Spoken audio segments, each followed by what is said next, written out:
ही दाता है, गुरु ही ज्ञान है, ज्ञान ही मोक्ष आहे.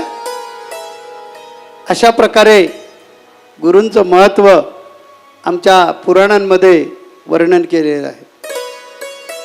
गुरु मोक्ष देनेवाले प्रत्यक्ष परब्रह्म आहेत आणि त्यांच्यामुळेच आपण आज अखंड हरिनाम सप्ताहाच्या निमित्ताने या ठिकाणी एकत्र आलेलो आहोत.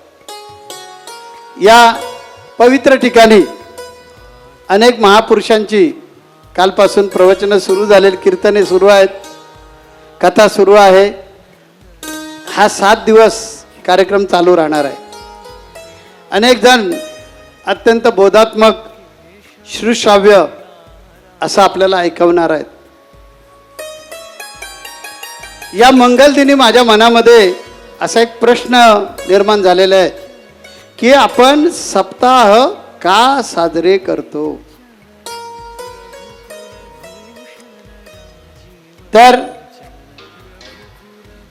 7 दिवस भजन करायचं, कीर्तन ऐकायचं, प्रवचन ऐकायचं, कथा ऐकायच्या आणि नंतर पुन्हा आपल्या जुन्या जीवनामध्ये परत जायचं. 7 दिवस आपण एक नवीन प्रकारचं जीवन जगत असतो. हा उद्देश आहे का? तर नाही, हा उद्देश नाही. अखंड हरिनाम सप्ताह म्हणजे मनुष्याच्या जीवनाला दिशा देणारा एक आध्यात्मिक महायज्ञ आहे असं मी समजतो. जसं आमचा शेतकरी वर्षभर पीक घेतो, पण पेरणीचा एक विशिष्ट काळ असतो, तसाच हा सप्ताहाचा काळ आहे.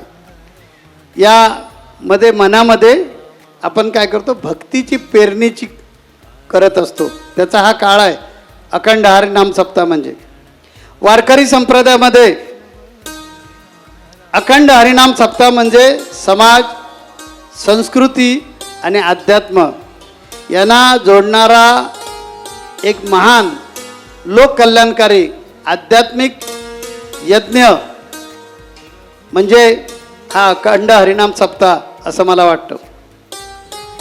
ज्या गावामध्ये हरिनामाचा गजर होतो ते गाव वातावरणामुळे पवित्र होतं. वातावरणामध्ये एक म्हणजे ह्या मंत्रांमध्ये, या नामामध्ये अशी एक सात्विक ऊर्जा आहे की आपल्यातली जी निगेटिव्हता असते, निगेटिव्ह एनर्जी घालवून टाकते. आणि हे सिद्ध झालेलं आहे. मंत्र, या मंत्रांमध्ये अशा प्रकारच्या काही शक्ती असतात की तुमच्यातली निगेटिव्ह एनर्जी काढून टाकून तुमच्यातल्या सात्विक एनर्जीला ती काय करते, चार्ज करते. ज्या घरामध्ये भगवंताचं नाम घेतलं जातं त्या घरातील वातावरण सात्विक होतं. ज्याच्या हृदयामध्ये विठ्ठलाचं नाव आहे त्याच्या हृदयात शांती, समाधान आणि प्रेम निर्माण होणारच.